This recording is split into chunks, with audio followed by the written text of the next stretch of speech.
sensitivitas ya. Jadi sensitivitas itu bagaimana sih nanti perubahan dari fungsi tujuan ketika ada parameter-parameter yang diubah gitu ya. Ya, ini pertemuan berapa? 5 ya. Oke. Untuk yang jadi call, saya minta tolong untuk bantu admit teman-temannya ya, karena takutnya nanti terskip gitu ketika saya mengajar. Oke. Nah, kita masuk ke definisi pertama terkait analisis sensitivitas ya secara formal. Jadi, analisis sensitivitas itu adalah suatu analisis yang menjelaskan ya sampai sejauh mana parameter-parameter model pemrograman linear itu mempengaruhi solusi optimal. Ya, gitu. Parameter apa saja yang boleh berubah gitu ya. Pertama, bagaimana perubahan ruas kiri, ruas sisi kanan atau right hand side ya, atau kita sebut biasanya nilai kanan ya, gitu. Dapat mempengaruhi solusi optimal. Solusi optimal itu kan nanti kita sebut sebagai Z ya, biasanya kan. Nah, kalau batas kanannya atau nilai kanan kita ubah bagaimana? Kemudian yang kedua, bagaimana perubahan koefisien fungsi tujuan ya, koefisien dari fungsi tujuannya gitu. Dari Z-nya kan ada koefisiennya ya gitu. Mempengaruhi solusi optimal gitu. Nah, ini kita review sebentar terkait masalah primal dan dual ya. Ini kita punya masalah primal 5x1 tambah 6x2. Kemudian pasangan dualnya apa? Ini ya gitu. Kemudian ini ada fungsi constraint-nya ada 3.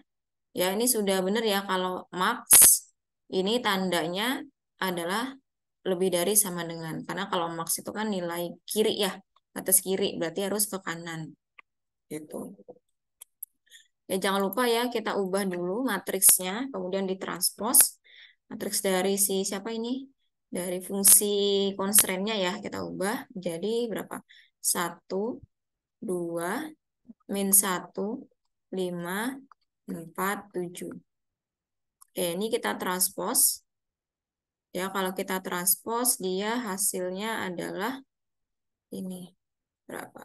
1, min 1, 4, 2, 5, 7. Ya, begini. Yang tadinya itu 2 kali 3, jadi matriks, sorry, ini kan 3 kali 2 ya, barisnya 3, kolomnya 2. Ketika ditranspose, dibalikan ukuran baris sama kolomnya. Sehingga saya bisa membuat,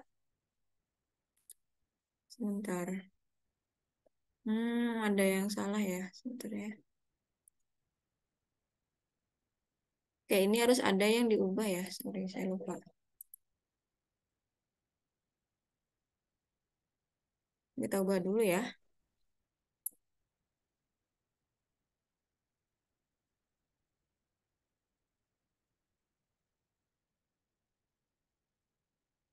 Sorry, tadi Zmax ya. Kalau Zmax itu batasnya adalah batas kiri ya, gitu.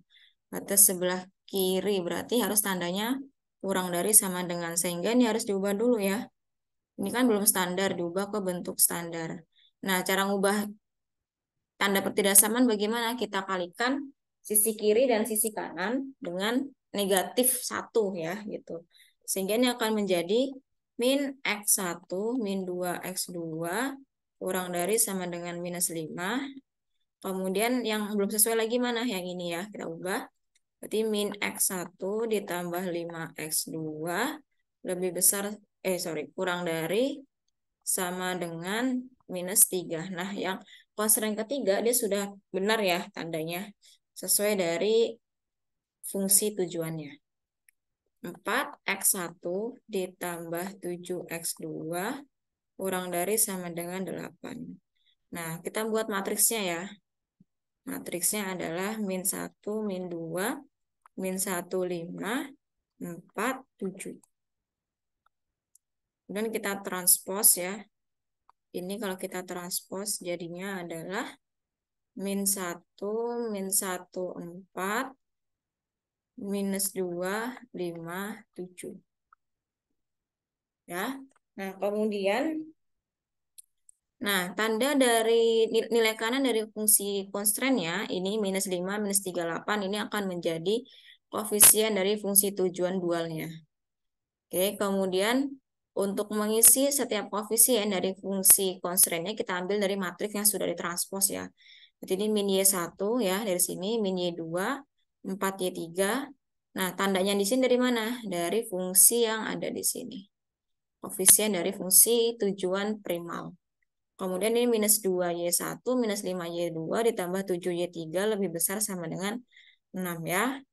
Tadi variabel bebasnya dari primal adalah X1 ya.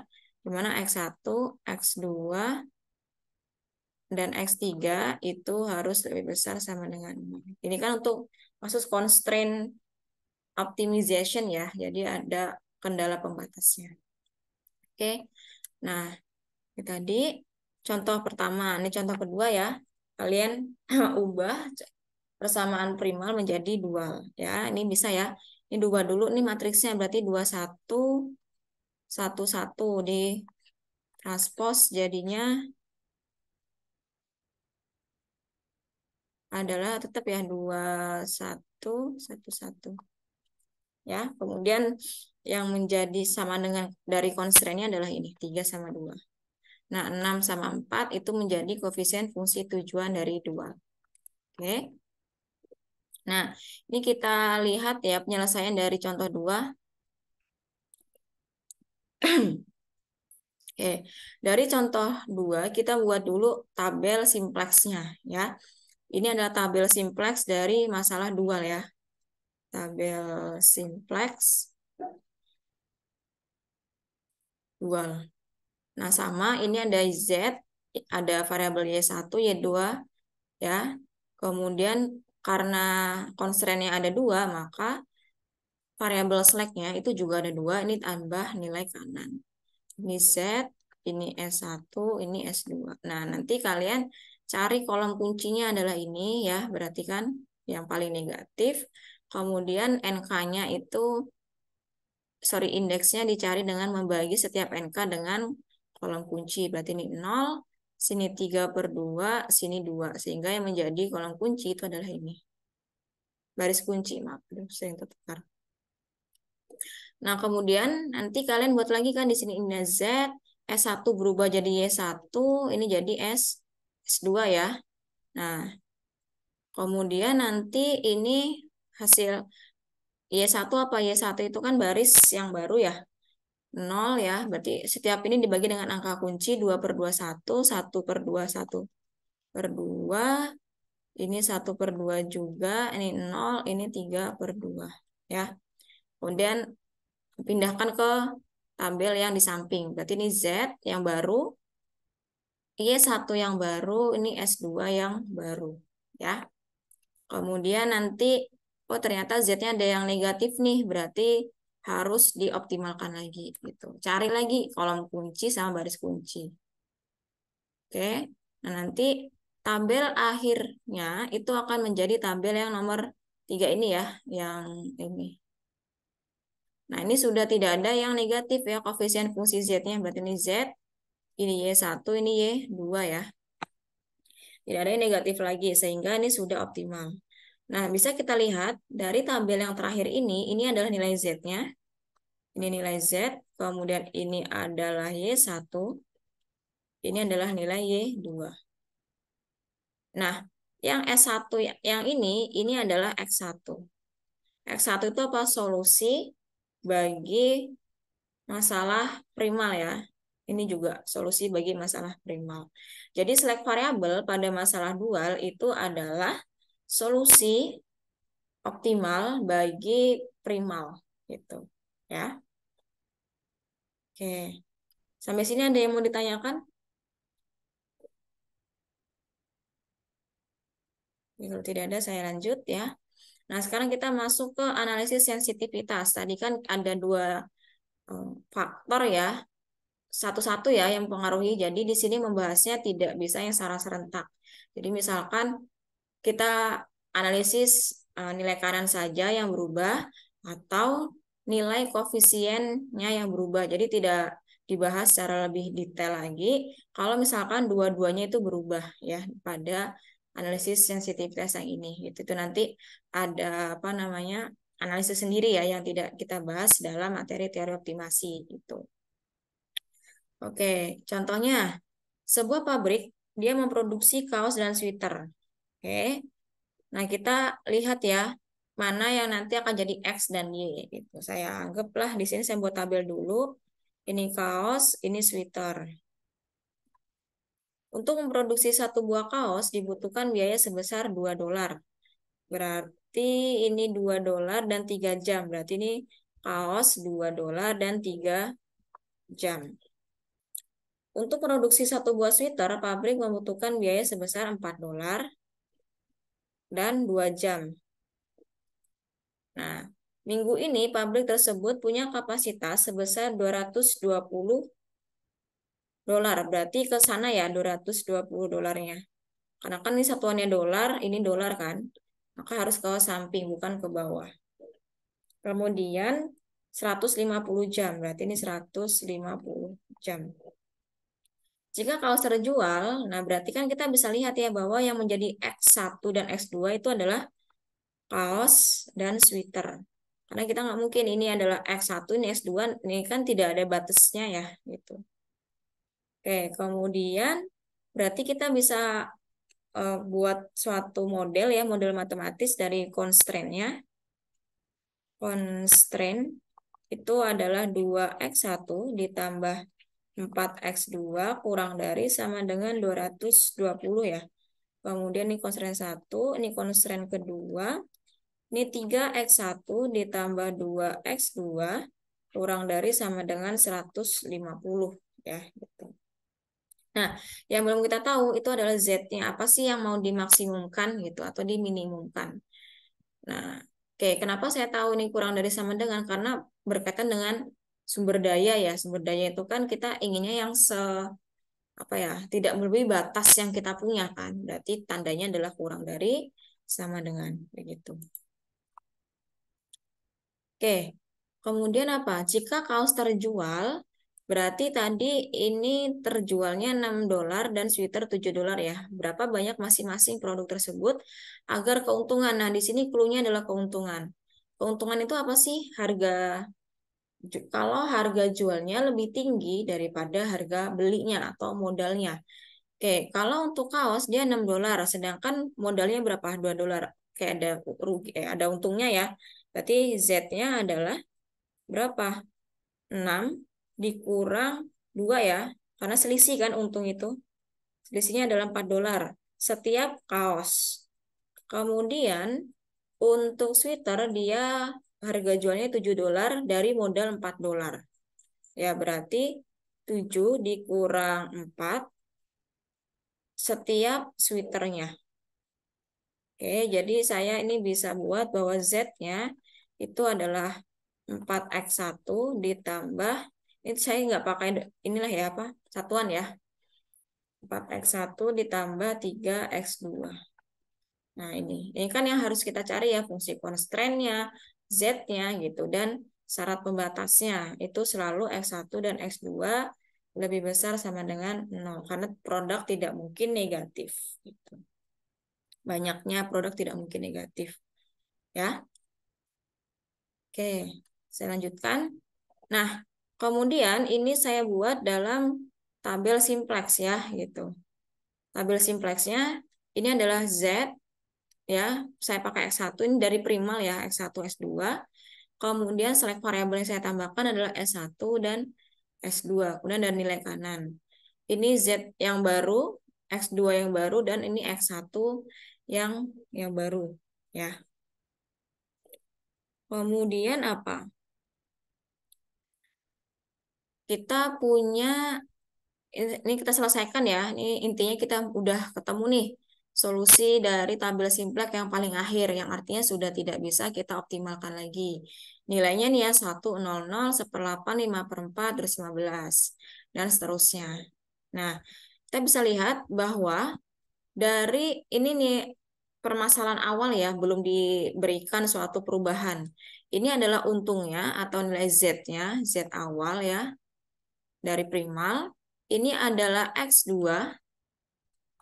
ya ini adalah X1. Ya, sesuaikan sama ini kan X2 nih. Yang satu. Nah, si perusahaan akan mendapatkan untung $215 jika dia memproduksi kaos sebanyak 20 dan sweater sebanyak 45. Itu kan ya cara membacanya. Kemudian kalau kita buat dalam permasalahan dual ya, ini kita ubah ya, kan dibuat dulu matriksnya kan, ini 2432 jadinya kan matriksnya ini ya. Ini diubah dulu, pokoknya ditranspos jadinya adalah ini, yang tanda ini diambil dari 4 dan 3. Oke. Kemudian Z-min-nya koefisiennya adalah 220 dari sini, Y1 tambah 150 Y2. Oke.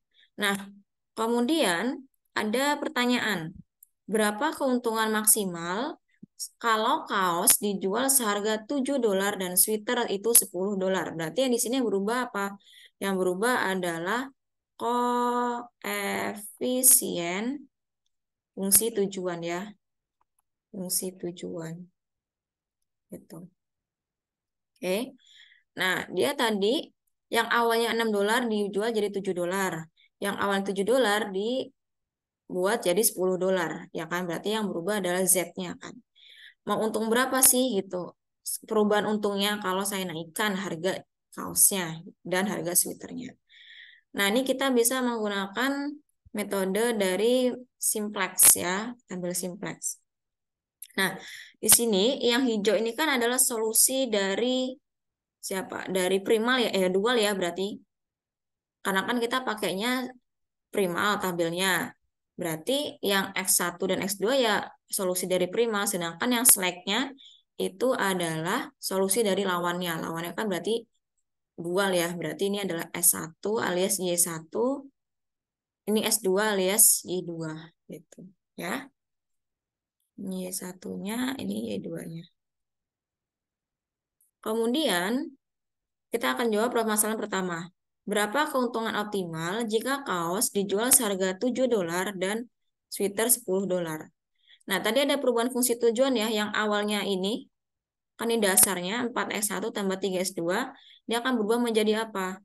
Ini kan awalnya Z2, X, apa, kaosnya $7 ya, berarti 7 dikurang harga belinya kan, ini, ditambah yang baru, harga sweater yang baru dikurang harga jual yang lama gitu. Tetap ya pakai harga yang lama karena yang diubah adalah dari sektor si produsennya mau menjual berapa, bukan dari modalnya yang diubah ya permasalahan satunya. Maka kita akan mendapatkan Z akhirnya adalah ini. Oke.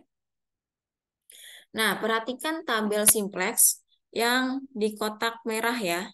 Kotak merah yang 3/8, -1/4, -1/4, 3/6. Ini adalah yang menjadi kunci. Gitu. Kalau misalkan nanti dia 3 variabel, berarti ada berapa? 9 ya, 3 kali 3. Dan selalu dia itu apa, matriksnya persegi ya, yang tidak termasuk ke dalam solusi. Gitu. Ini kan 1/8 sama 5/4 solusi. 25, 45, 20 solusi kan. Berarti yang ini ya yang akan kita pakai untuk mengoperasikan. Oke.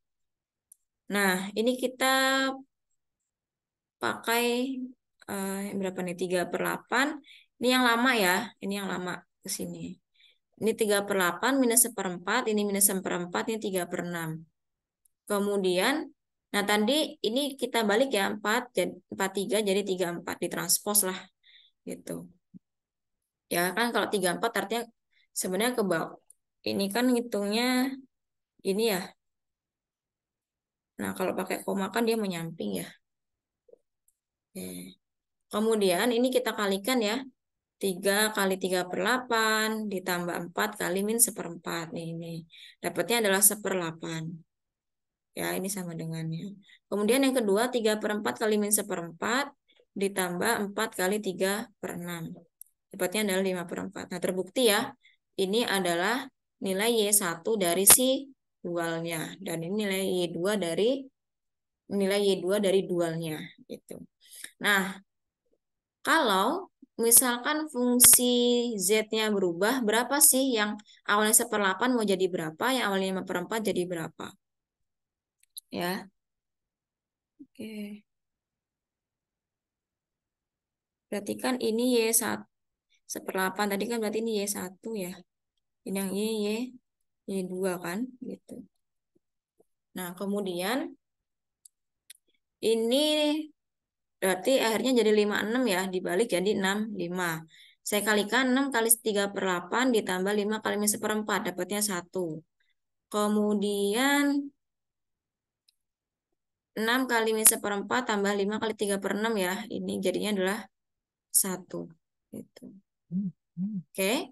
Berarti di sini ini punyanya dual ya, gitu. Punyanya dual, artinya ini Y1 yang baru ketika Z baru maka Y1-nya baru juga ya. Ini Y2. Ini untuk permasalahan yang ini nih.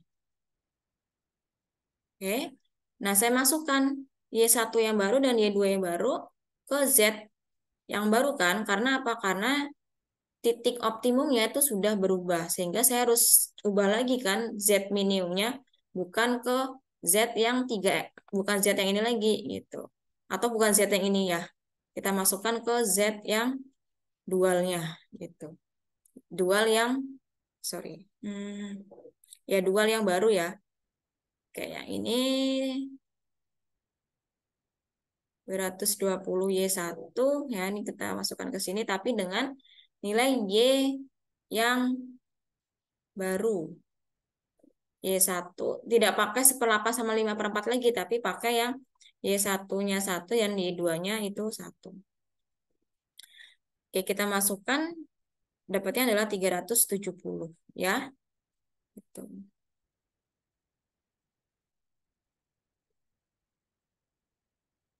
Oke.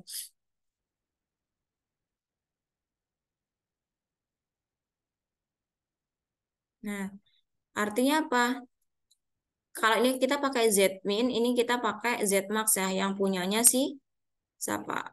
Primal yang baru sama saja ya, 370. Ini juga 370 gitu.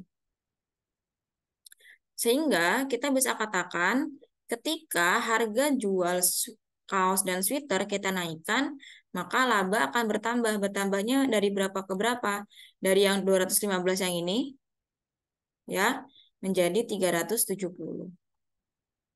Ya, menjadi $370. Begitu.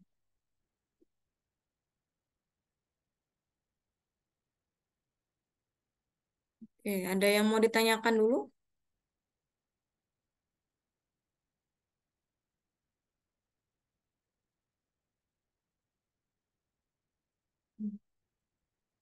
Tapi tetap kita masukkan ke sini ya, ke sini Z. Z yang primal,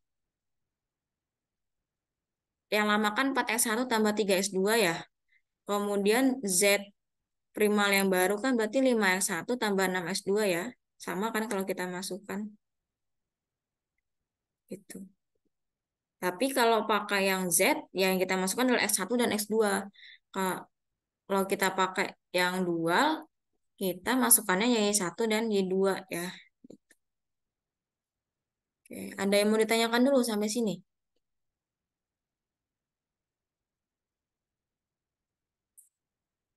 Oke.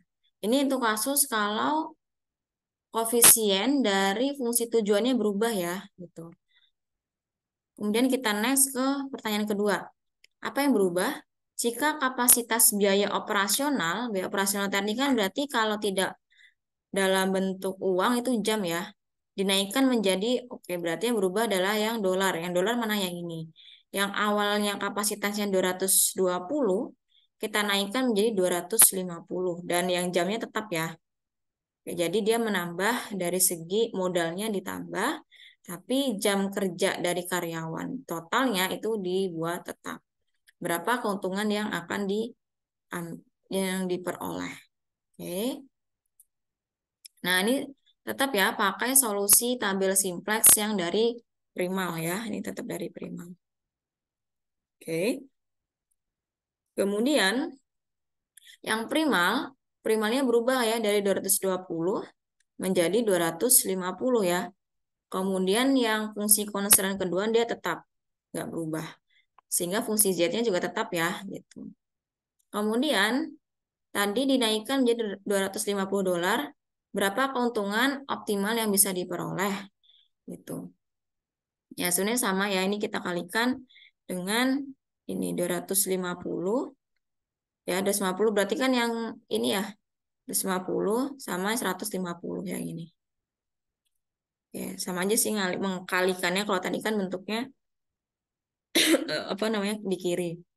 Kemudian ini saya kalikan 3/8 kan 250 dikali min 1/4 kali 150 ya. Tetap ya dapatnya kotak yang merah ini tadi. Gitu. Nah, dapatnya 56/4 dan 12,5. Oke. Tadi ini kan urutannya X2 dulu ya, X2 kemudian baru X1 kan. Gitu. Lihat dari ininya, ini kan X2 dulu baru X1. Ya, artinya si X2 itu naik dari awalnya 45 menjadi berapa? 56/4. X1 itu naik atau turun dari 20 ke 12,5 turun ya. Oke, 20 sama ke 12,5 gitu. Ya, dengan menggunakan fungsi tujuan yang lama, maka kita masukkan dengan X1 dan X2 yang baru sehingga dia menjadi 218,3/4.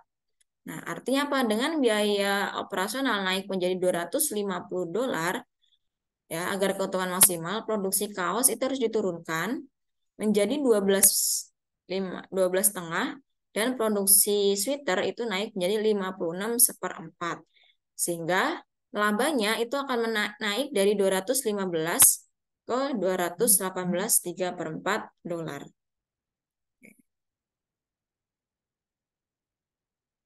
Di sini ada yang mau ditanyakan dulu?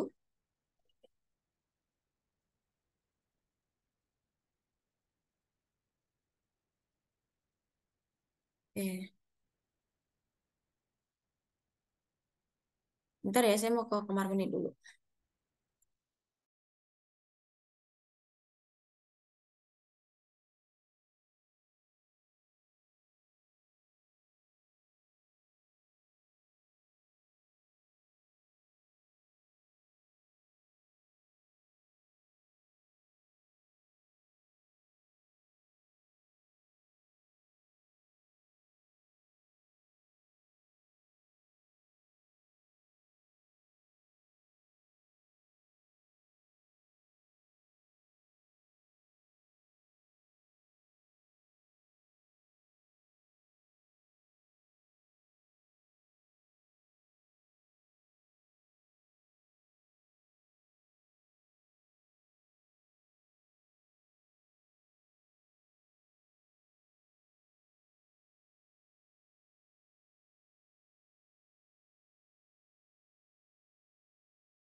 Oke, saya lanjut lagi ya.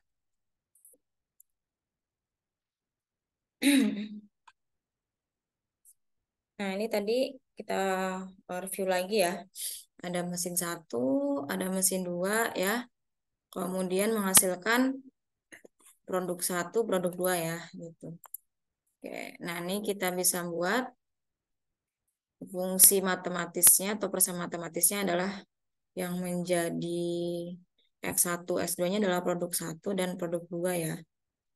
Oke, berarti ini 1x1 tambah 2x2 kurang dari sama dengan 6 jam. 2x1 ditambah 1x2 kurang dari sama dengan 8 jam. Dengan fungsi keuntungan di sini.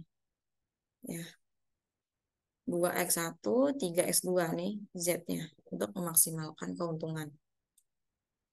Nah, ini kita lihat solusi optimal dengan metode grafik ya. Ini sama halnya ya. Ini kita punya constraint satu ini ya. Kurvanya adalah yang ini, yang merah ini. Constraint kedua, kurvanya yang biru. Nah, karena tandanya kurang dari, berarti kita bisa pastikan bahwa daerah penyelesaian itu adalah yang di bawah garis dua-duanya ini ya, berarti yang ini. Dan dibatasi oleh X1, X2-nya lebih besar sama dengan 0. Sehingga kita punya titik-titik kandidat ya sebagai titik optimumnya. Berarti ini ya, titik ini, titik ini, titik ini 4,0. Ini saya yang belum tahu berapa, ini 0,3. Kemudian dicari titik, saya sebut titik A ya, titik A ini dicari dengan mensubstitusi atau mengeliminasi dari dua persamaan ini. Nah, didapatlah bahwa titik A-nya itu adalah 10/3 dan 4/3, sehingga menghasilkan titik A ini, ya ketika semua dicoba ya, 0,0, 4,0, 10/3,4/3, dan 0,3 dimasukkan ke fungsi max-nya Z ini, maka didapatkan yang paling optimum atau yang paling maksimum ya tadi jenisnya adalah titik yang A menghasilkan 10/2/3 gitu.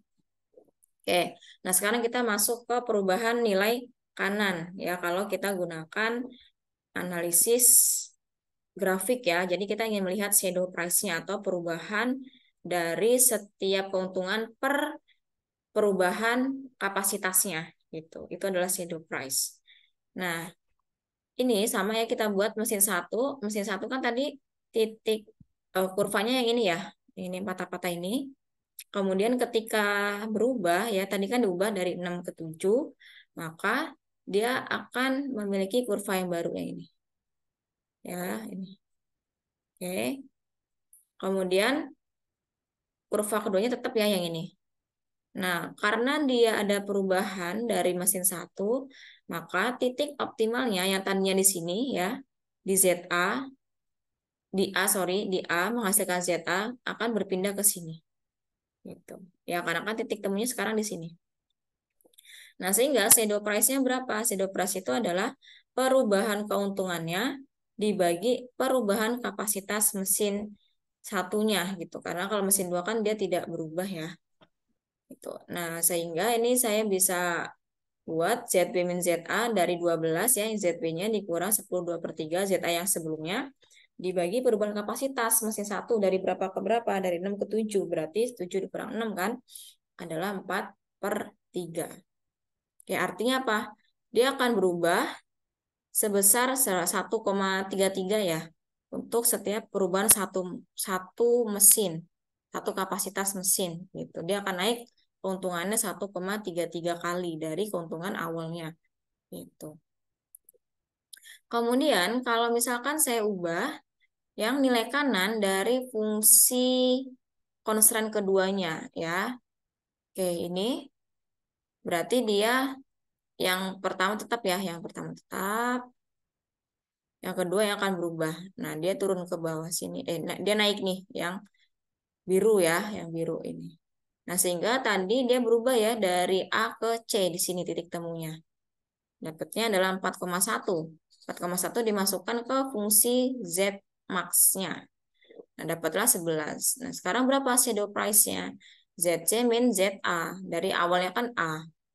Perubahan kapasitas mesin. Nah, ketika dihitung, nilainya adalah 1/3. 1/3 itu kan 0,33 ya, artinya keuntungannya akan bertambah 0,3 kali untuk setiap satu perubahan mesin buah gitu. Nah, kita buat rangkumannya. Sedopres 1 itu 4/3, sedopres 2 adalah 1/3. Misalkan kita diminta untuk meningkatkan kapasitas atau ketersediaan pada kedua mesin nih.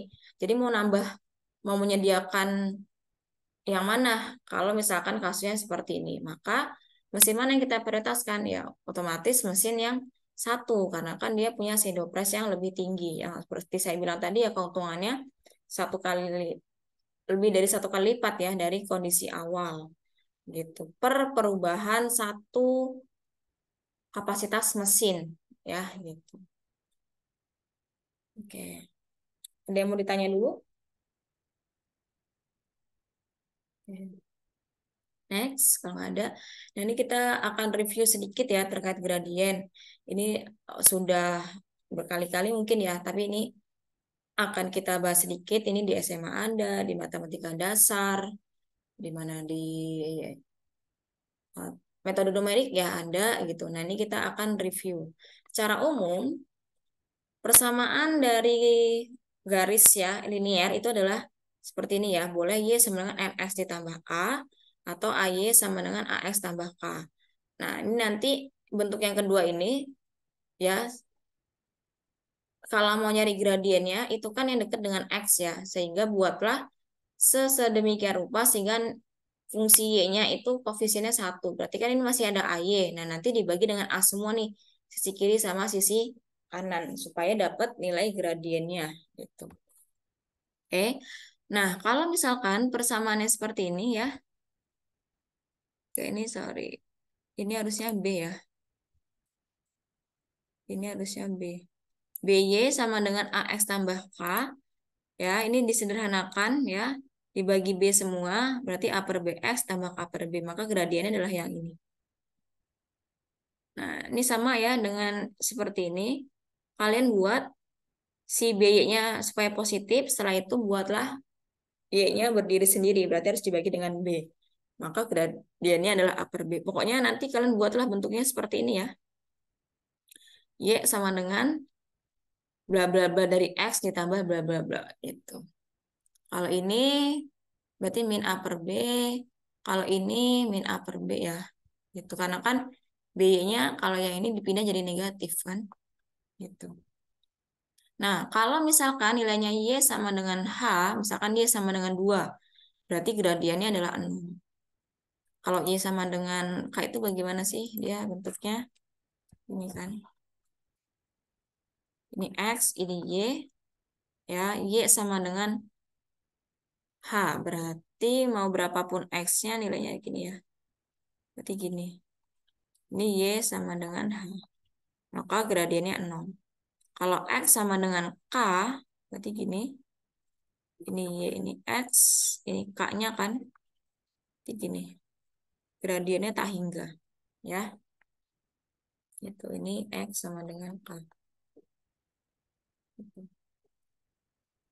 Oke. Nah, ini kalau kita lihat dari segi landai dan curam ya. Gradien itu pada dasarnya adalah gradien itu perubahan dari Y dibagi perubahan X gitu. Semakin tinggi perubahan Y terhadap perubahan X-nya, maka dia akan lebih besar gradiennya.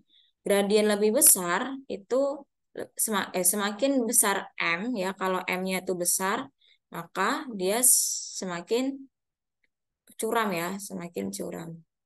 Gitu. Dan sebaliknya, semakin kecil M, maka dia lebih landai.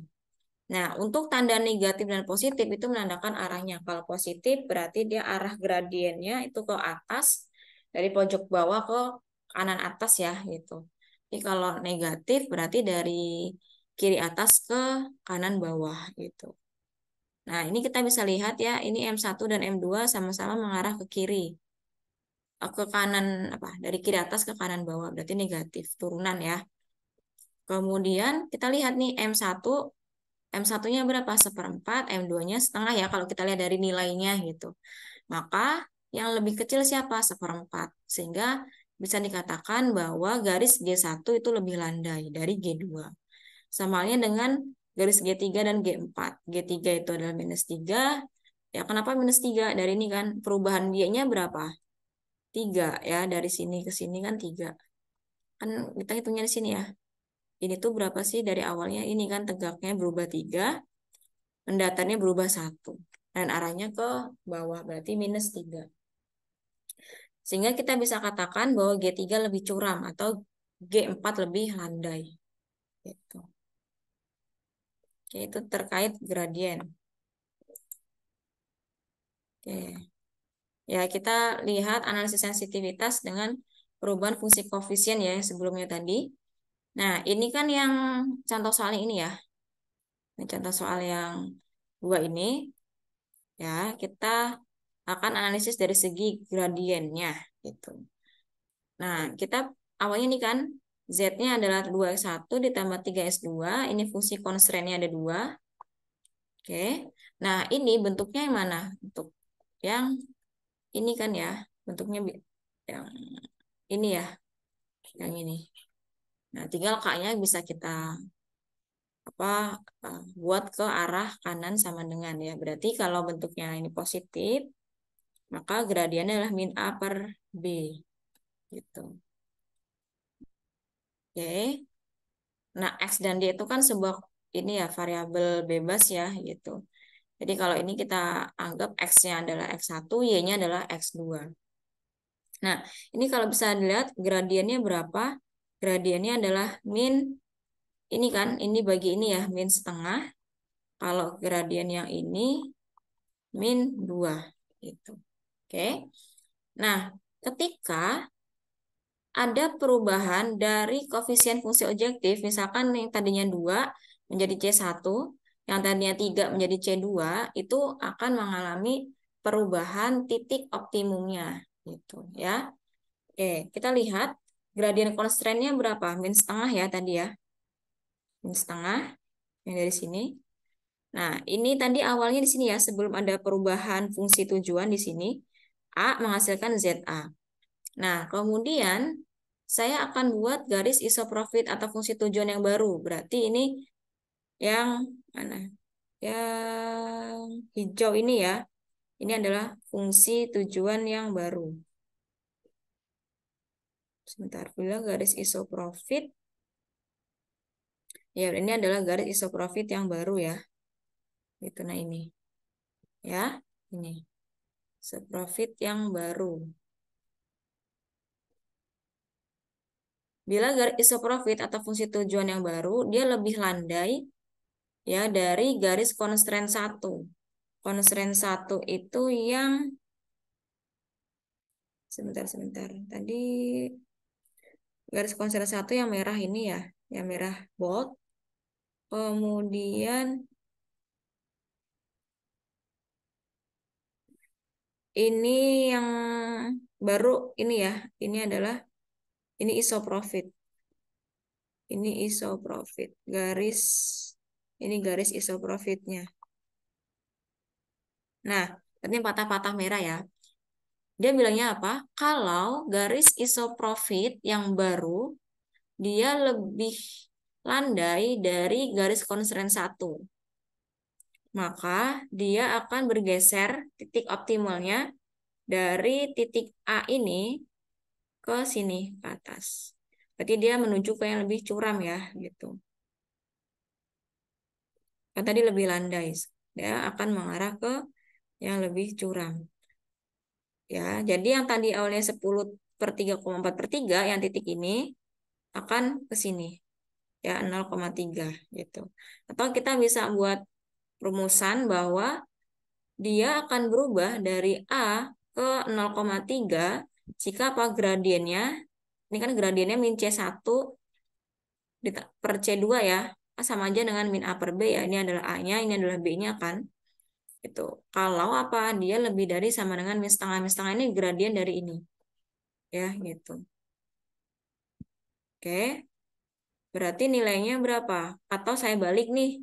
Saya kalikan dengan -1, berarti C1 per C2 kurang dari sama dengan setengah. Gitu.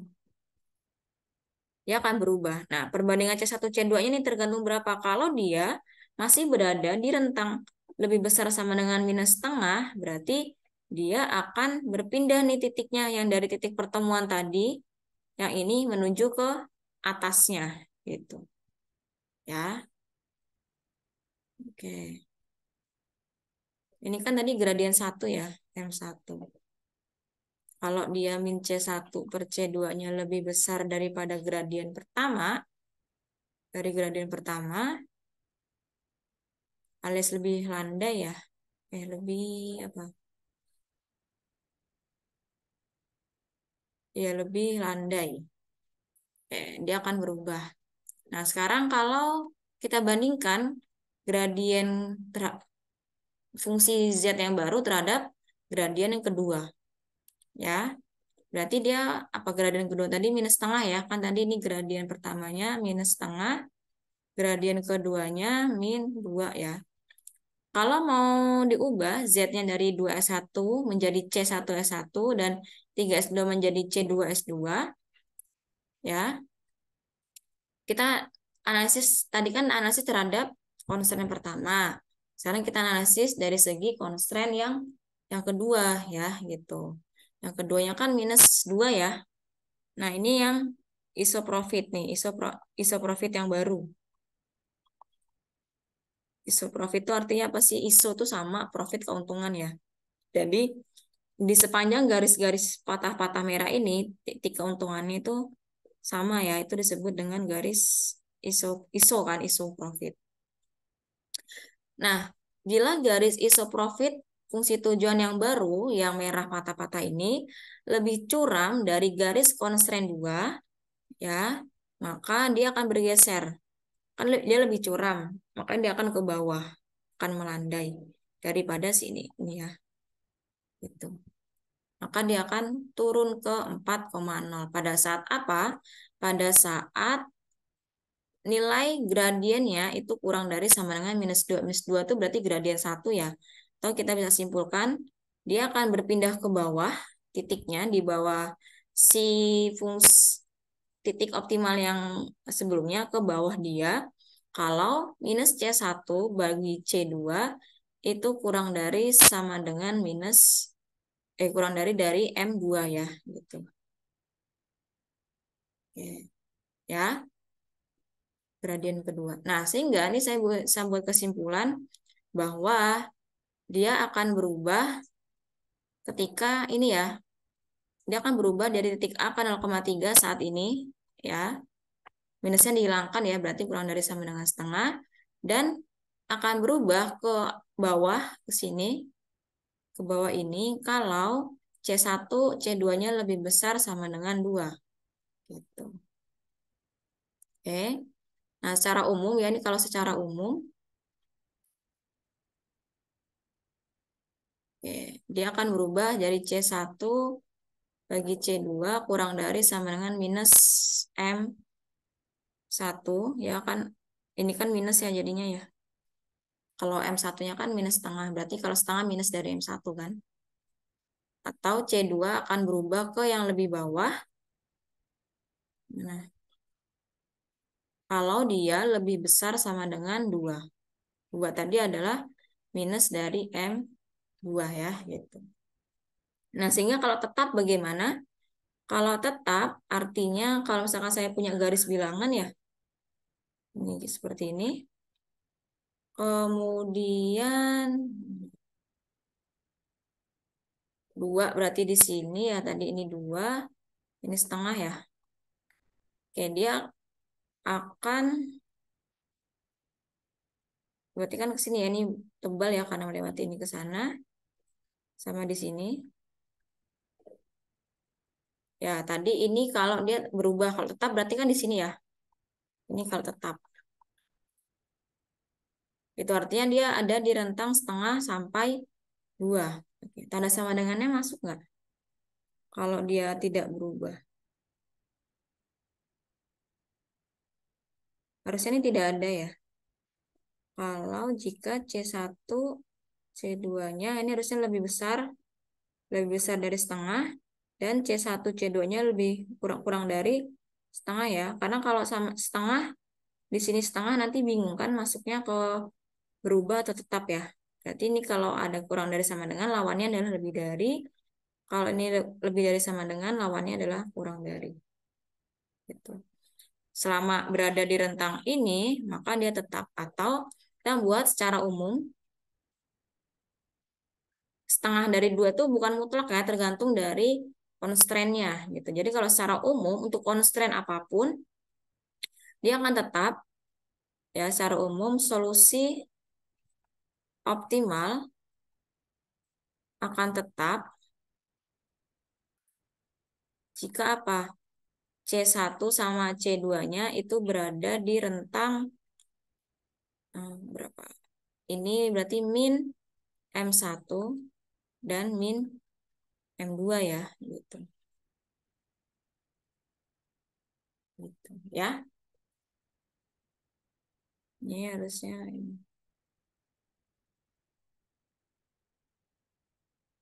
Gitu. Ya, jadi lihat gradien awalnya berapa ya, gradien satu. Ini adalah gradien yang paling kecil ya. Jadi nggak selamanya harus konstran satu yang di sebelah kiri, harus konstran dua di sebelah kanan. Nggak, ini M1 itu harus lebih kecil daripada M2 nilai gradiennya.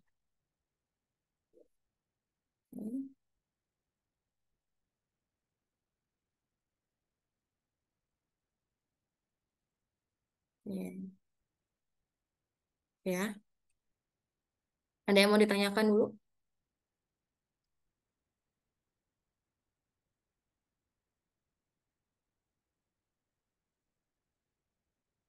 Ya, kalau nggak ada kita lanjut ya.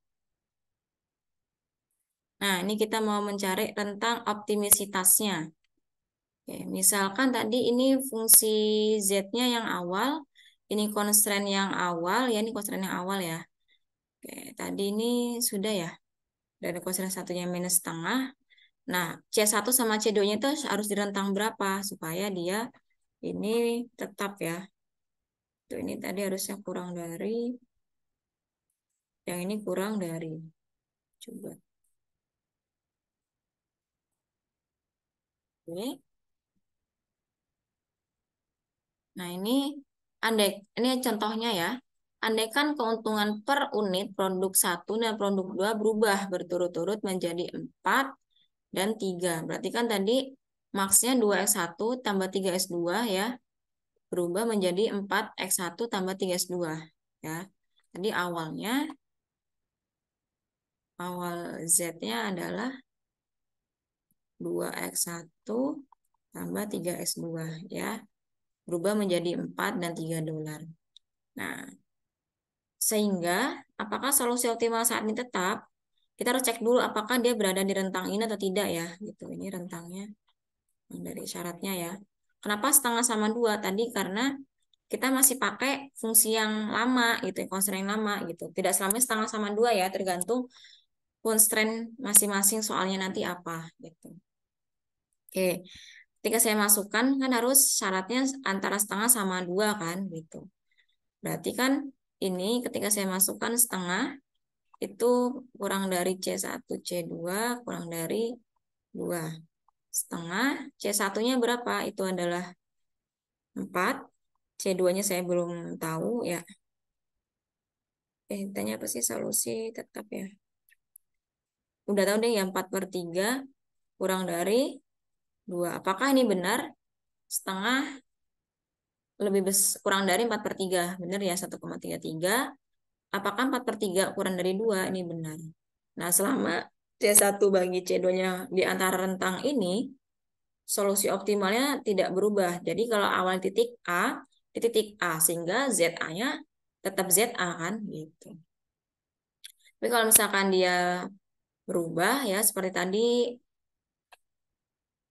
C minus C1 bagi C2-nya kurang dari sama dengan setengah, minus setengah atau M1, maka dia akan berubah ke sisi tegaknya ya, batas yang ada sisi tegak tadi.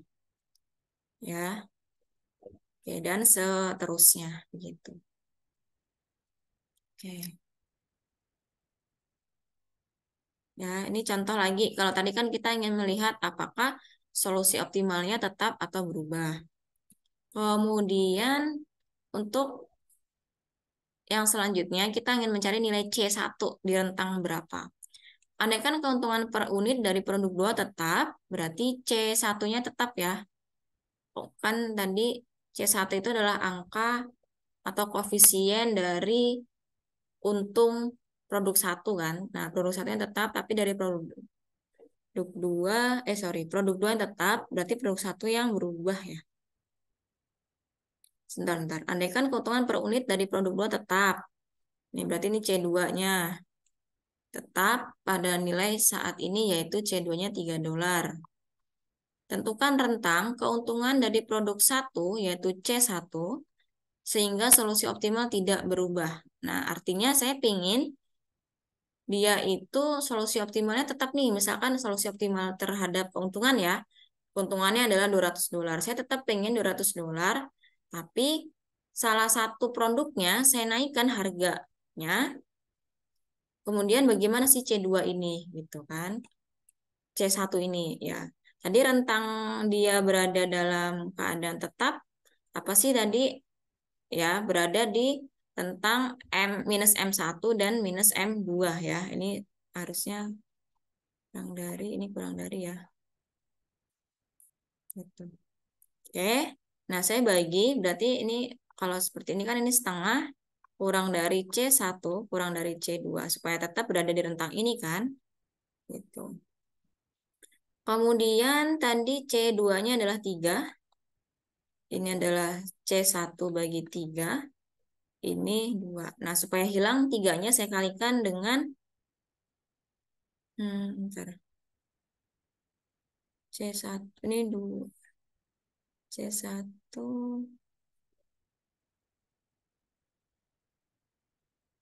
ada yang balik nggak? C1-nya tuh yang dicari, C2-nya 3 kan?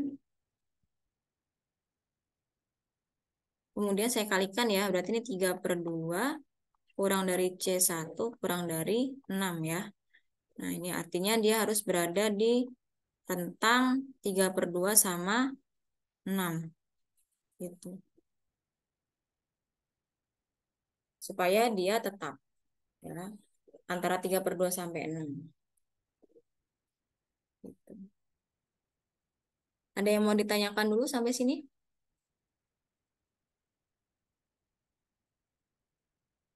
Oke. Nah, ini adalah analisis sensitivitas dengan tabel simplex ya.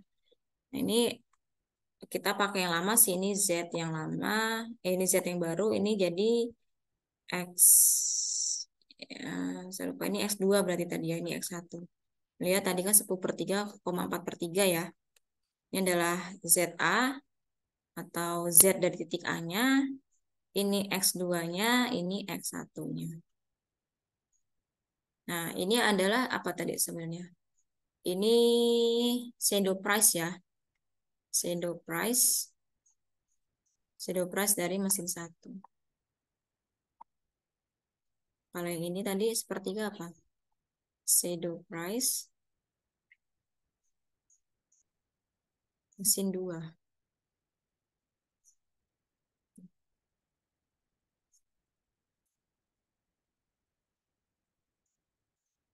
Oke.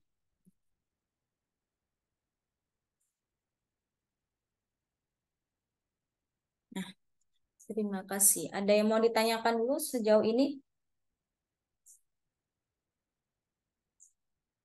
Oke. Nah, kalau tidak ada, ntar. Ini kan kita masih... Izin, Ya, kenapa?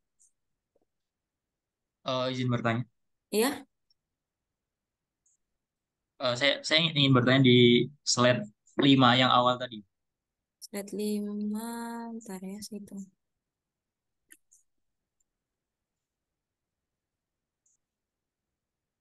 Nah, ini ya. Iya benar. Nah, Di bagian itu kan untuk selain variabel S1 itu kan sama dengan X1, terus S2 sama dengan X2. Mm-mm. Em, Ini apa? Variabel selain itu kan tadi dari constraint yang dual ya, Bu? Constraint yang kedua. Iya. Yang dual. Berarti Oh, dua lah. Iya, iya. berarti kan 2Y1 plus Y2 plus S1 sama dengan 3. Kalau Heeh. misal dari constraint. Heeh. Cuman kalau misal dengan solusi Y1, Y2-nya itu satu, Heeh. habis itu diambil nilai S1-nya itu adalah 2, Heeh. itu persamaannya jadi nggak benar. Enggak, ini maksudnya menunjukkan saja bahwa sebenarnya S1 itu adalah X1 gitu. Bukan Nilainya S1. 2. Betul. Iya, nilai ini sebenarnya dua ini solusi bagi primal. Bukan S1 kita masukkan gitu. Karena yang tetap kita lihat adalah ini tadi, Y1-nya 1, Y2-nya kan 2. Terkecuali di sini Y1-nya adalah S1. Berarti nilai S1-nya yang di sini. Gitu. Ini kita ingin menunjukkan bahwa sebenarnya select variabel dari dual itu adalah solusi bagi X1. Jadi yang harus kita tetap masukkan ya, di sini Z yang dari primal apa? Z dari primal ya. Tadi persamaannya. 6Y1, 4Y2 ya? Itu untuk yang dualnya. Oh ya, Kalau sorry yang ini. Ini dual ya. Ini dual. Nah, berarti kan 6 kali 1 tambah 4 kali 1 ya. Berapa? 10. Kalau Z primal berarti berapa tadi? 3X1, 3X1, 2X2. Nah, ini X1 yang mana? Yang 2, yang ini kan? Yang ini X2-nya ya. 2 kali berapa? 2. X2. Berarti tetap 10 kan? Artinya fungsi Z-nya sama di kedua permasalahan. Tapi bukan berarti ketika kita masukkan ke sini, ini masukkan S1. Enggak, karena kan S1 letaknya bukan di daerah ini. Gitu. Jadi pernyataan X1 sama dengan S1 itu gimana? Yang nilai X1 sama dengan S1 dan X2 sama dengan S2 Nah, itu itu berarti kan mengartikan S1-nya sama dengan 2 juga atau seperti apa? mengartikan S1 sama dengan bukan. Jadi menunjukkan bahwa S1 itu adalah solusi primal. Solusi dari yang primal. Karena kita pakainya tabel dual kan. Iya, tabel 2. Heeh. Kecuali kalau kita nanti pakainya tabel primal. Nah, S1 itu berarti adalah solusi bagi masalah dual gitu. Nilai X1 sama dengan S1 dan nilai S2 sama dengan S2 itu adalah solusi bagi masalah primal. Tapi ini kan tabelnya tabel dual kan? Sehingga solusi yang kita cari kan sebenarnya bukan S1 dan S2 tapi adalah Y1 dan Y2-nya gitu. Yang ada di kotak ini, yang ada di sini. Terkecuali kalau misalkan ini Z, ini S1, ini apa? Y2 ya gitu. Udah nggak bisa dioptimalkan lagi nih. Ya berarti nilai S1 itu kita masukkan ke anak ke constraint dari siapa? Dualnya ya. Supaya nanti Oh, dapat Y1 dan Y2. Tapi secara umum ya kalau di sini hanya ada Y2, kemungkinan besar Y1-nya itu nol gitu. oke, iya. Seperti yang Jadi kita kalau banyak. misal Hmm? kalau misal kondisinya kayak yang barusan yang cuman diketahui Y2 aja, Hmm? berarti di bawah S1 sama S2 itu bukan nilai X1 X2-nya, Bu. Kalau S1-nya misal yang belum lengkap berada di sisi apa nih ya sebutannya? Baris atau di sisi kolom S1-nya?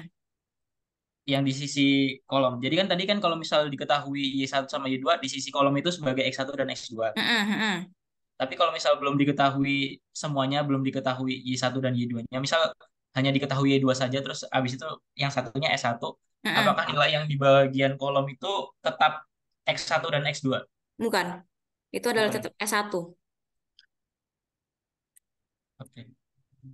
Ya, ini tetap S1 kalau di sini nilainya. Nah, kalau misalkan saya ubah ya, misalkan, bentar mana ya?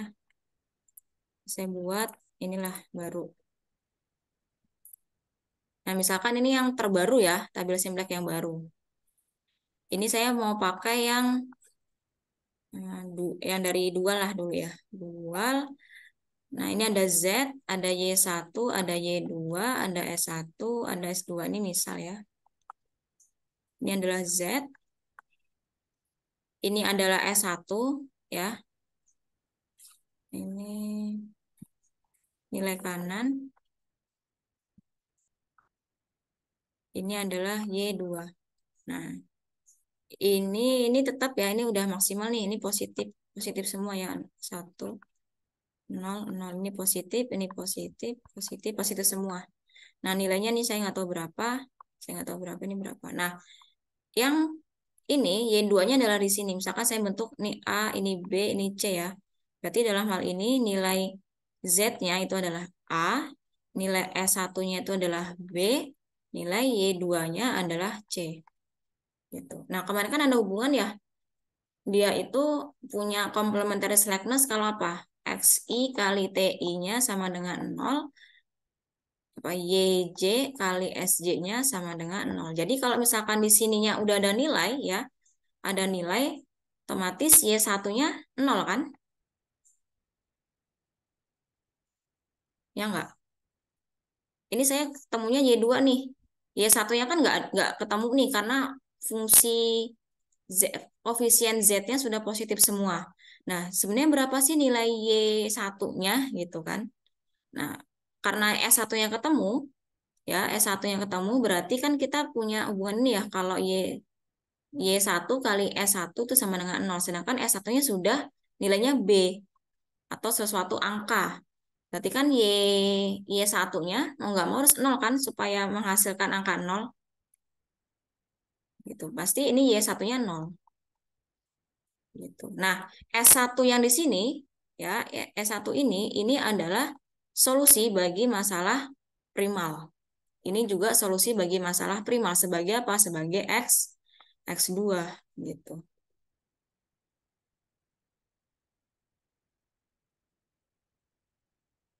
Jadi solusi yang kita cari itu yang berada di baris ini gitu. Nah, yang di baris ini adalah solusi bagi lawannya. Tabelnya tadi kita pakai apa? Kalau kita pakai yang dual berarti ini adalah solusi bagi primal gitu. Sebaliknya kalau kita pakai yang primal, S1 dan S2 itu adalah solusi bagi si dualnya gitu.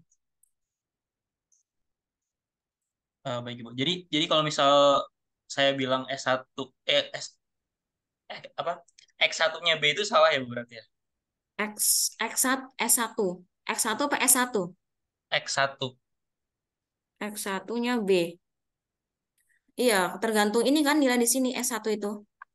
Tergantung dari Ya, nilai sini. berarti berarti bukan tergantung di nilai S yang di baris ya. Iya. Ah, bukan yang di sini. Ini tetap nilai select variabel bagi dual. Oke. Kalau solusi bagi yang primalnya lihat dari sininya. Gitu. Saya nggak tahu ini berapa ya. Misalkan berapa. 3, berarti kan di sini X1-nya 3. Gitu. Yang di sini berapa? Berarti ini adalah X2-nya. Baik Ibu. Udah cukup. Terima kasih. Oke. Ini syarat complementary slackness-nya ya. Complementary slackness. Slackness. Oke. Ada lagi yang mau ditanyakan? Izin bertanya, Bu. Mm-mm. Mungkin hampir mirip pertanyaan, Bu. Cuman eh, saya melihat dari eh, soal tugas yang kemarin itu, kan ya kasusnya sama, Bu. Tapi ini 3 variabel ya, Bu. Karena yang berada di pada NK itu nilai Z, terus Y1, Y2, Mm-mm. sedangkan Y3-nya tidak masuk atau tetap S2 gitu, Bu. Nilainya nilai Mm-mm. S.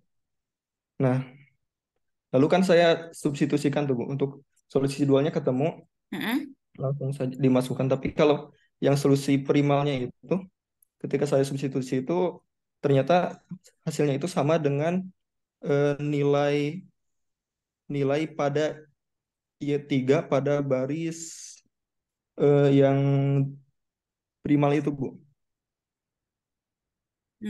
Coba Kan ya, yang ini lainnya itu sudah positif semua ya, Bu. Nah, yang tadi Y3 ini uh-uh, nilai pada baris Z-nya itu ternyata ketika disubstitusikan sama dengan pada tabelnya, Bu. ntar ini buat Apakah itu ilustrasinya ya. berarti solusinya Gini, itu bisa berada pada baris yang Z-nya itu, Bu? hmm, bentar. Kita tadi variabel bebasnya ada berapa? 3. Tiga, Bu. Itu eh, udah masuk ke apa dual primal atau apa yang dibuat dalam tabelnya nih? Sudah dual primal. Udah dalam primal, oke. Y1, Y2, Y3. Kemudian koefisien slacknessnya sampai S berapa? S3 juga, Bu. Oke, S1, S2, S3, NK. Terus yang di sini ketemunya apa aja? Z, Itu Z, Y1, mm-mm, eh, S2, mm-mm. sama Y, Y2. Oke, nah nanti kan di sini ada nilai NK ya. Ini ada nilai Y1, ini ada S2, ini saya buat aja lah ya. A, ini B, ini C, ini D. Tadi pertanyaan gimana? Nah, kan kalau saya eh, lihat dari solusi Mm-mm, dualnya, yang mm-mm, S-nya itu, eh, nilainya kan sama ya, Bu, 30. Misalkan nilainya itu 30 pada mm-mm. nilai Z-nya. Berarti Di otomatis yang NK-nya. terima juga harusnya 30 ya, Bu. Nah, saya substitusi, saya masukin nilai Z-nya 30, ternyata yang Mm-mm. nilai Y3 pada persamaan yang primalnya itu dua, nilainya itu merupakan nilai pada baris Y3 pada baris Z, Bu. Ini, di sini. Iya, Bu. Hmm, Kan kalau yang persamaan dual itu pakainya yang S1, S2 sama S3-nya ya, Bu. X1, X... S2, S3 pada yang atas, X Bu. atau S agak rancu nih. X atau S. Kalau, coba ulangi tadi apa? X atau S? S, Bu. S. Berarti kan yang nilai ini tuh sama, ini kan nilai ini ya? Iya, Bu. Setelah saya Heeh. substitusi juga, nilainya emang sesuai dengan nilai Z-nya. Ketika di primal kan? Ketika di primal. Iya. Kalau ini, yang ini itu adalah solusi bagi dual. Tergantung sih kamu pakai tabel apa. Kalau tabel dipakai dual, berarti yang ini A, B, C, D ini adalah solusi bagi dualnya. Ini solusi dual. Tapi kalau misalkan yang dipakai primal, ya berarti ini adalah solusi primalnya. Nah, yang slack variabel ini adalah solusi bagi lawannya, gitu.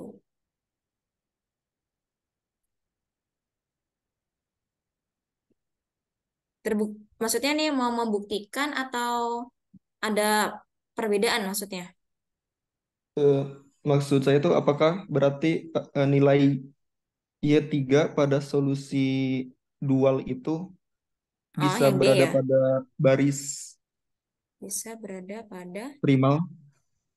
garis primal. Kan solusi primalnya itu udah ketemu ya, Bu? Solusi Misal primal tuh yang yang ini, yang ada iya. S1, S2, S3 ini. Nah, di kirinya itu kan ada biasanya nilainya itu diagonal ya, Bu. Y1, Y2, Y3, 1, 1, 1 gitu, Bu. Nggak selalu kayak gitu. Kalau misalkan apa namanya? Tabel sampliknya eh, semua nilainya ketemu gitu. Tapi ini kan yang Y3-nya itu tidak tidak pindah ke solusi dual, tapi Hmm? nilainya itu sesuai dengan hasil substitusinya, Bu. Ya tiga tidak pindah.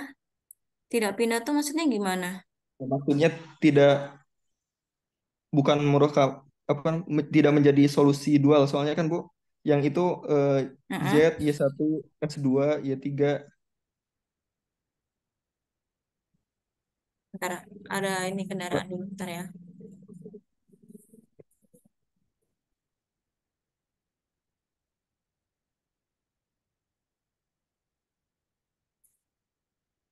Saya ini coba yang Y3 tadi gimana? Ulangi lagi. Y3 Nah, ternyata yang nilai tidak berubah. Y3 itu merupakan eh, Suaranya kecil ya. Bentar, bentar. kalau dari yang persamaan yang ini kan Bu, yang Coba solusi gimana? dual itu kan Tolong ulangi tidak ada lagi ini nilai suaranya. Y3 ya Bu. Halo? Halo? Halo, halo, tes. Eh, iya Bu, cek suara saya masuk tidak Bu? Halo? Kok hilang ya? Halo? Cek Suara saya? suaranya masuk tidak Bu? Halo? Mohon maaf Ibu, suara Husni masuk. Masuk ya? Kok di Masuk Ibu. coba Husni gimana? Yang solusi Oh iya dual ya. itu kan tidak ada nilai Y3-nya Bu ya. Solusi dual tidak ada Y3. Solusi dual Nah, tidak ada Y3. Bukannya di sini ada nih tadi Y3. eh, itu nilai Y3-nya itu kan pada baris Z-nya itu Bu. Nah, nilai Y3 pada baris Z. Bukankah nih Z Oh, nilainya adalah yang lurusnya juga ya? Kenapa Y3 nilainya sama dengan Z?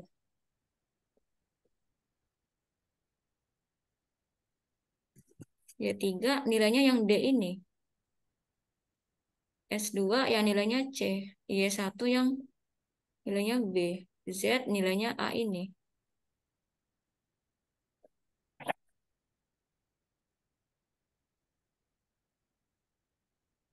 halo Bu. Hmm. Ya, gimana? Halo, halo, ke sini. Itu yang bawah itu Y2 Bu. Oh, ini Y2. Bentar, saya ubah dulu. Yang bawah itu Y2 bukan Y3 Bu. Oh, pantesan saya bingung yang Yang mana yang dua. nilai D itu Y2 bukan. Oh ya, bentar ya. Ini ini Y2 gini ya. Terus pertanyaannya? Iya, Y2 Bu. Sebentar ya, tadi tiba-tiba mati. Oke. Berarti yang ketemu itu adalah Z ya dari yang Husni dapat ya Z, Y1, S2 dan Y2 begitu. Iya, Bu. Nah, terus Nah, kan kemarin tuh yang di pertemuan tiga itu kata Ibu caranya kalau tidak ketemu semua variabelnya itu kita substitusi ya Bu. mm-mm. Nah, setelah disubstitusi ternyata nilai Y3-nya itu merupakan nilai Y2 pada baris ini Bu, yang Z ini Bu. Yang di sini. Sorry. Yang di sini maksudnya. Yang Y3-nya itu yang di kanan Bu, yang bukan Y2. Ya, Y3. Tadi Kan ketika yang disubstitusi Y3-nya dapat di ya, sama dengan Y3 pada baris Z itu Bu. ini. Iya. Heeh. Tadi kata Ibu kan kalau complementary thickness itu bahwa kalau misalkan nilainya tidak ketemu, ya, Heeh. otomatis untuk Y itu menjadi nol ya Bu ya, Heeh. nilainya. Tapi S3-nya berapa? S3-nya. S3-nya itu, bentar Bu,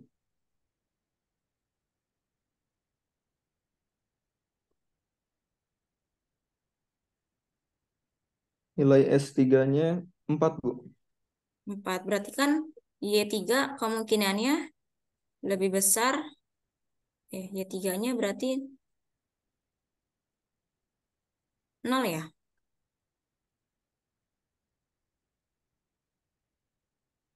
Harusnya nol Y3-nya. Karena ada complementary slackness. Kecuali kalau S3-nya 0, masih ada kemungkinan dia 3-nya lebih besar sama dengan 0. Gitu. Makanya kenapa kalau misalkan salah satu dari masalah yang dibuat dalam tabel ini kan ada Y1, S2, dan Y3 ya. Yang belum ketemu kan sorry, ini Y2 ya. Y3-nya kemungkinan besar ya itu adalah 0. Gitu. Cek dulu ya di sininya. Kalau di sininya Y3 itu kan pasangannya S3 ya. Kalau di sininya 0, ya ada kemungkinan 0 sama lebih dari 0 kan. Tapi kalau di sininya angka, S3 pasangannya kan tadi Y3 ya. Berarti Y3-nya 0. Bukan yang di sini, bukan yang di sini. Mungkin itu kebetulan aja sih kalau itu. Gitu.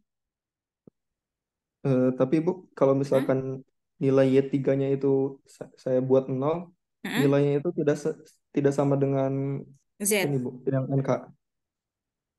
Tidak sama dengan Z yang di NK. Iya, Hmm, Z-nya tidak sama dengan di NK.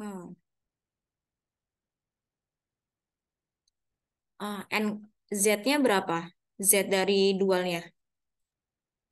36. Berapa? 36. 36. Enggak, persamaan ya. Persamaan dari Hmm. Z-nya.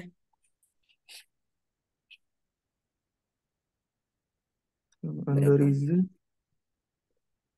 Hah? 6Y1, 6Y1, 8Y2, 8Y2, 4Y3. 4Y3. Oke, tadi dapat, ini saya rangkum. Kalau Y1-nya, Z-nya 36 ya. Y1-nya berapa? Y1-nya,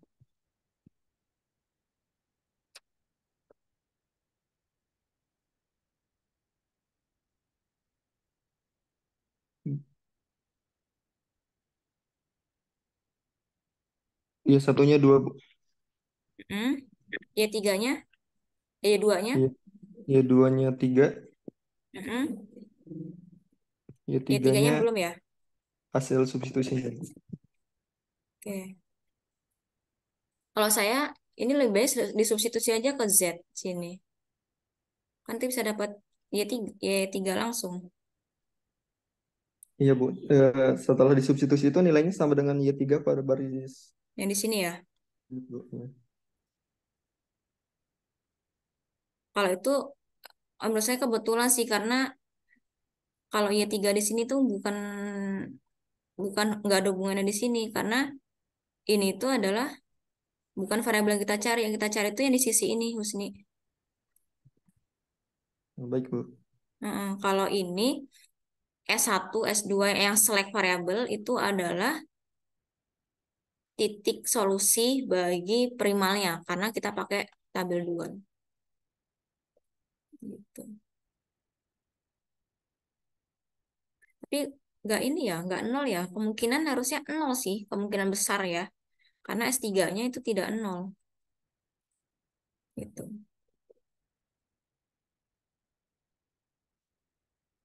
2 kali 12 ditambah 8 kali 3 berapa? 24.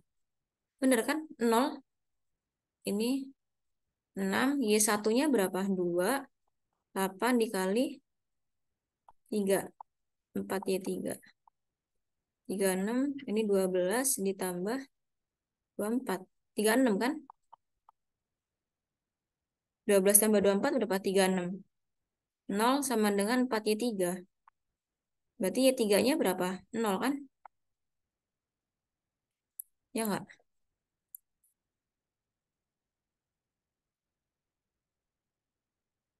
Ya berarti Y3-nya sama dengan 0.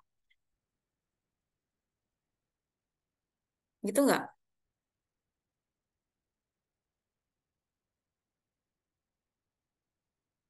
Tadi Husni dapatnya berapa yang sebelumnya Y3?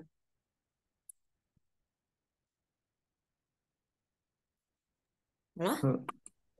Oh iya Bu, mungkin ini kesalahan substitusi mungkin. Iya, nggak apa-apa. Yang penting ini ya, tadi bisa ceknya tuh di complementary slackness.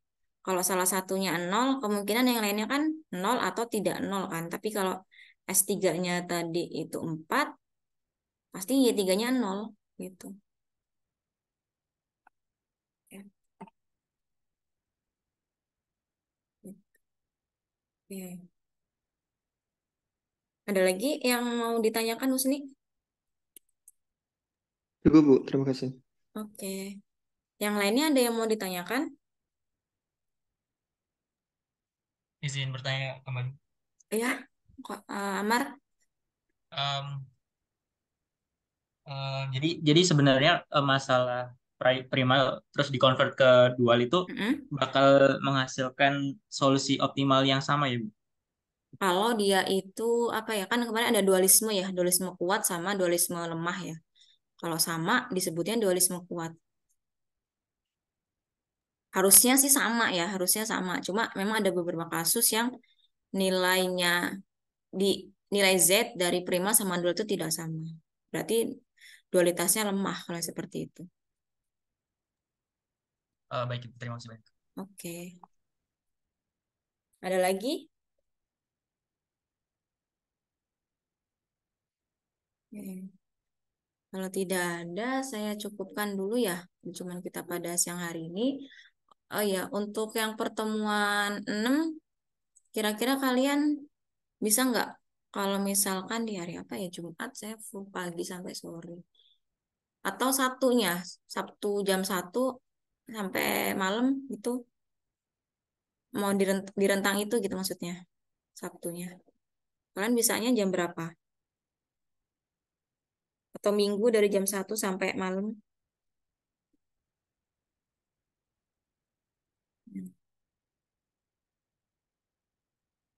Oke, nanti ini aja ya, saya hubungin Dimas ya, enaknya untuk pertemuan 6 ini kapan ya. Soalnya kan minggu besok sudah pertemuan 7 itu kan kuis ya, kuis. Nah, nanti eh, kita nanti saya koordinasikan dengan PJ RA, RB, dan RC yang waktunya barengan itu kapan gitu. Iya. Leonard, kenapa Leonard? Halo? Ya, Leonard, raise hand tadi kenapa? Untuk nanyain ADW kita kayak gimana? Halo? Izin Bu. Ya, suaranya kecil banget gimana? Mau nanyain kelas pengganti ADW kita Bu. Mohon maaf. Ya berarti ini apa namanya? Nggak boleh sama-sama ini teori optimasi RA ya, karena tinggal cuma 2 kelas itu sih yang belum ada penggantinya.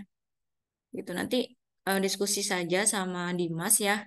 Maunya kalau misalkan mau di hari yang sama boleh, tapi asalkan jamnya berbeda gitu. Itu saya sudah pernah memberikan jadwal saya ya. Tuh, kalau mau di weekend nggak apa-apa. Tuh, ya Leonard, nanti sama Dimas. Nanti kalau saya mengviskan ternyata kalian nggak sama jadwalnya gitu kan. Kayak udah ngasih punya saya, nanti tinggal cocokkan aja mana yang kosong gitu. Yang penting di minggu ini sih, atau Jumat malam nggak apa-apa gitu ya. Baik Ibu, nanti dikomunikasikan sama Ibu. Oke. Baik, kalau begitu kita cukupkan ya perjumpaan kita pada siang hari ini. Terima kasih. Ya, tolong dipelajari lagi ya supaya nanti nilai kuisnya bagus. Oke, terima kasih. Assalamualaikum warahmatullahi wabarakatuh. Waalaikumsalam warahmatullahi wabarakatuh. Terima kasih banyak Ibu. Waalaikumsalam Sama-sama. warahmatullahi. Terima kasih, Bu. Sama-sama.